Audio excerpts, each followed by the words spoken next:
السلام عليكم ورحمة الله وبركاته. نحمده ونصلي على رسوله الكريم. أما بعد فأعوذ بالله من الشيطان الرجيم. بسم الله الرحمن الرحيم. يمحق الله الربا ويربي الصدقات. وقال تعالى: يا أيها الذين آمنوا لا تأكلوا الربا أضعافا مضاعفة.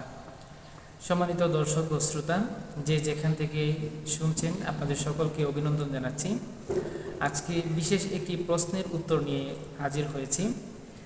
আমাদের এক ভাই, দিনী ভাই, প্রশ্ন করেছিলেন, অনলাইনে বর্তমানে যেই লেনদেন হয়, বিশেষ করে ফরেক্স, বাইনারি, ক্রিপ্টোকারেন্সির যে লেনদেনগুলো হয়, এগুলোর শরীয়ী বিধান জানতে চেয়েছিলেন। তো আমরা আমাদের প্রিয় ভাইকে বিস্তারিত বলেছি। তো আমরা জানতে পেরেছি যে এই লেনদেনগুলোতে এখন আমাদের সমাজের অনেক মানুষ জড়িয়ে পড়েছে, বিশেষত উঠতি সমাজের তরুণ প্রজন্ম যারা আছেন তারা। এমনকি এরকম তথ্য পাওয়া গেছে যে ঘরের যে মহিলারা আছে, মহিলারা পর্যন্ত বিভিন্ন অ্যাপসের মাধ্যমে এই লেনদেনগুলোতে জড়িয়ে পড়েছে। আল্লাহ রাব্বুল আলামিন আমাদের সকলকে হেফাজত করুন। এক্সনেস এই ওয়েবসাইটের মাধ্যমে যে অ্যাকাউন্ট খোলা হয়, অ্যাকাউন্টের মাধ্যমে অনেক রকমের লেনদেন হতে পারে। সাধারণত আমাদের সমাজের মধ্যে সবথেকে বেশি বহুল প্রচলিত বাইনারি, তারপরে ক্রিপ্টোকারেন্সি আছে, তারপরে ফরেক্স আছে, স্টক আছে।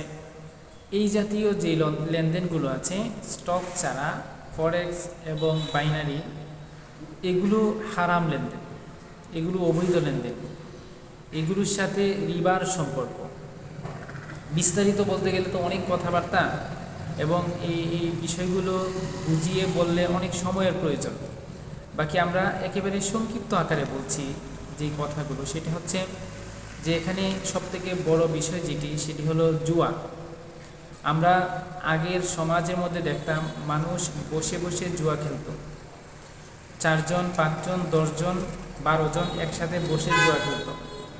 কিন্তু আধুনিক জামানায় এখন জুয়া খেলাটা এমন সহজ হয়ে গিয়েছে যে আপনি এই সমস্ত অ্যাপসের মাধ্যমে ঢুকে, বিশেষত এই যে বাইনারি যে পদ্ধতিটার কথা বলা হচ্ছে, যে আপনি শুয়ে শুয়ে সেখানে জুয়া খেলতেছেন। আরও বিভিন্ন রকমের অ্যাপস আছে, বেট আছে, আরও বিভিন্ন রকমের কিছু আছে। এগুলোর মাধ্যমে ঘরের মধ্যে বসে বিভিন্ন কয়েনের লেনদেন, যেই কয়েনগুলোর বিপরীতে টাকা আসে, এই লেনদেনগুলো করার মাধ্যমে আমাদের সমাজের মানুষ এই জুয়ার মধ্যে জড়িয়ে পড়ছে। ফরেক্সের মাধ্যমে আমরা দেখি যে বিভিন্ন প্রকারের যে মুদ্রাগুলো আছে, বৈদেশিক মুদ্রা, সেই মুদ্রার লেনদেন হয়। বর্তমান দুনিয়ার মধ্যে বৈদেশিক মুদ্রার লেনদেনের দ্বিতীয় বড় মার্কেটই হলো এই যে ফরেক্স। প্রায়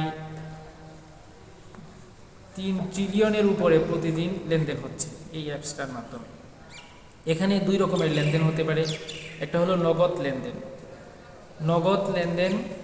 এই নগদ লেনদেন যেটা আছে, সেটাও দেখা যাচ্ছে কবজ হয় 1 থেকে 2 দিন পরে। আবার যেগুলো বাকিতে লেনদেন আছে, এগুলো তো আরও অনেক দীর্ঘ সময়ের প্রয়োজন পড়ে।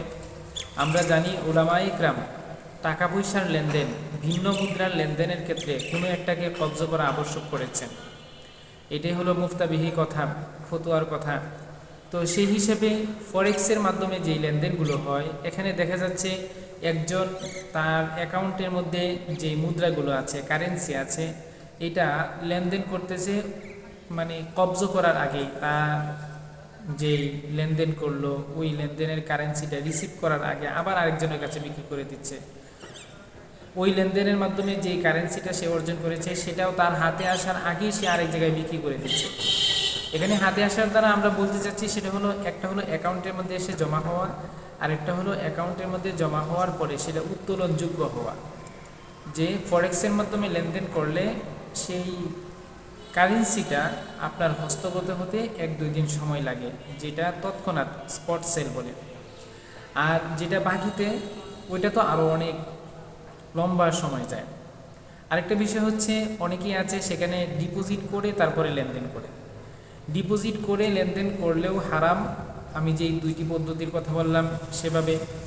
আর অনেকে আছে অল্প ডিপোজিট করে বেশি লেনদেন করে, যেটাকে সেল অন মার্জিন বলে, ওইটাও হারাম। কারণ এখানে যেই ঋণ নেওয়ার মাধ্যমে লেনদেনটা করা হচ্ছে, এটার মাধ্যমে মূলত সুদ আসে, এটার মাধ্যমে মূলত সেই কোম্পানি কিছু পার্সেন্টেজ কেটে নেয়, এটা সুদের অন্তর্ভুক্ত। সেই হিসেবে এই সুদি লেনদেনে জড়িত হওয়া যাবে না। এই জাতীয় এরকম ক্রিপ্টোকারেন্সি, আমরা যে ভিন্ন দেশের মুদ্রাগুলো ক্রয় করি, এগুলো আসলে স্পেকুলেশনের মাধ্যমে, মানে জাস্ট ধারণা করে যে এখন ডলারের দাম এত, এখন রিয়ালের দাম এত, জাস্ট একটা ধারণা করে, যেটার সাথে বর্তমান যেই বাজার আছে, খোলা বাজারের সাথে কোনো সম্পর্ক থাকে না। এমনকি বিভিন্ন দেশের যে বৈদেশিক লেনদেন আছে, সেটার সাথেও এই অ্যাপসের কোনো সম্পর্ক থাকে না। আমরা জানি আমাদের এই টাকা পয়সা, আমাদের এই কারেন্সিগুলোর লেনদেন উলামায়ে ইকরাম জায়েজ করেননি, শুধুমাত্র প্রয়োজন সাপেক্ষে জায়েজ করেছেন। যে আমাদের বিভিন্ন প্রয়োজন পড়ে, টাকা দিয়ে আমার কাপড় ক্রয় করতে হয়, আমার খাদ্য শস্য ক্রয় করতে হয়, বিভিন্ন কিছু, সেজন্য টাকার আদান প্রদানটাকে জায়েজ করেছেন।